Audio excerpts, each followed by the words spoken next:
Es un día súper especial para mí porque hace un año como hoy mi esposo estaba muriendo después de una agonía muy larga, de casi un año.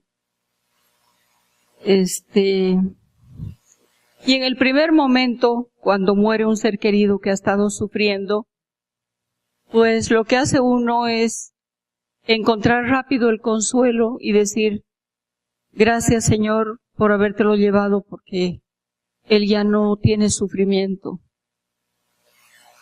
Pero cuando empiezan a pasar los días, sobre todo en estos 3 meses, el año pasado en cuanto él murió, yo tuve que volverme para vivir en Mérida. Y me ha tocado ir enero, febrero y marzo de este año. Y el tener que transformar el dormitorio de él en una salita de estar y pasar muchas horas allá trabajando, bordando, en fin, rezando, me ha hecho extrañar mucho a ese ser querido. Pero esta mañana pasó algo muy hermoso porque por ver todas las maravillas que ha hecho el Señor con este encuentro, como siempre Él va armando todo y poniendo a las personas adecuadas en todo. Y tener la experiencia que hemos tenido ayer, primero de escuchar al Padre Chávez hablar de Juan Diego y decir, envidia nuestra a un laico porque la Virgen le habló.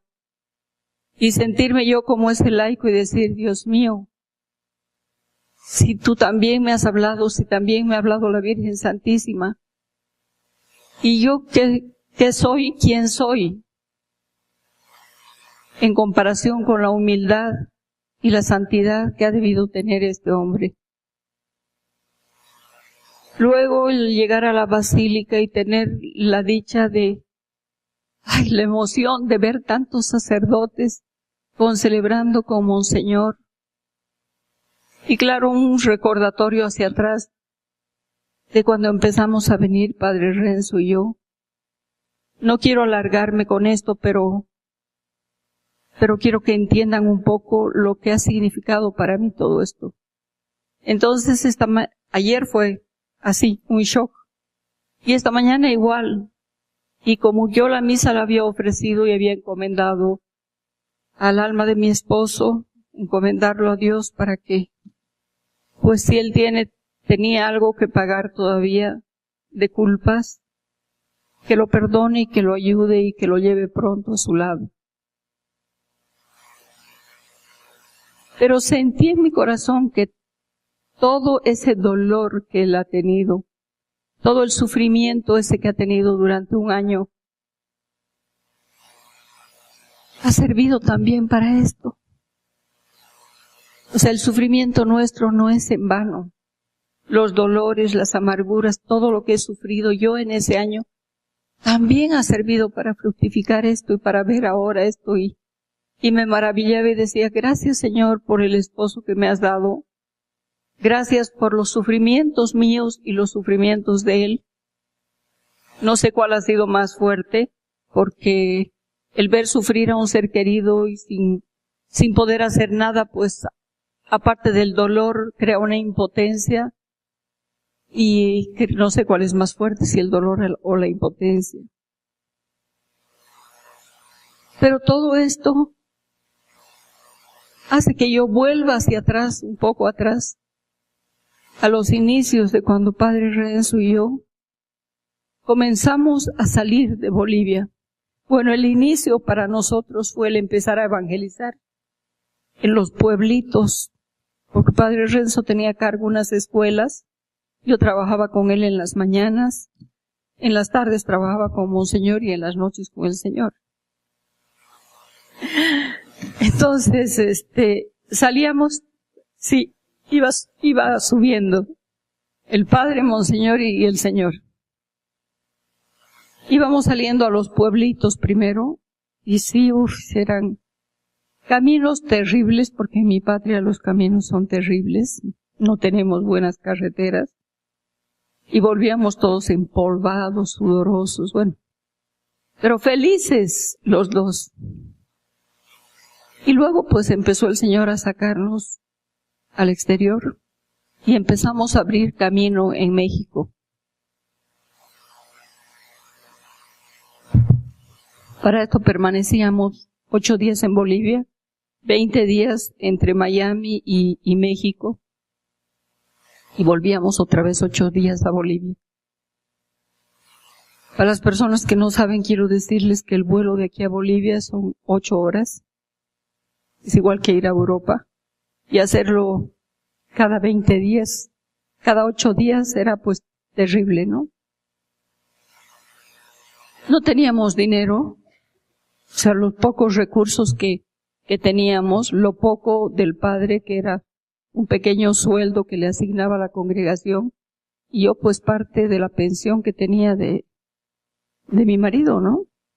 Que ya era jubilado también. Entonces, muchas veces nos tocaba viajar, si acaso con $50 en el bolsillo, para tener lo primero, para poder llegar y pagar un taxi, por si no nos iban a recoger, tanto en México como en Estados Unidos. Y aquello era tan duro, porque como no sabíamos si nos iban a recoger y si íbamos a tener hotel o no, o un alojamiento, pues sí teníamos una tarjeta de crédito que la iba pagando yo poco a poco, pero no sabíamos si íbamos a comer y a qué hora nos iban a dar de comer, porque en Miami comíamos a 1 hora, una cosa frugal, llegábamos aquí, el almuerzo cambiaba 3 horas después y un montón de comida, en la noche no cenábamos, o sea, bueno, era terrible.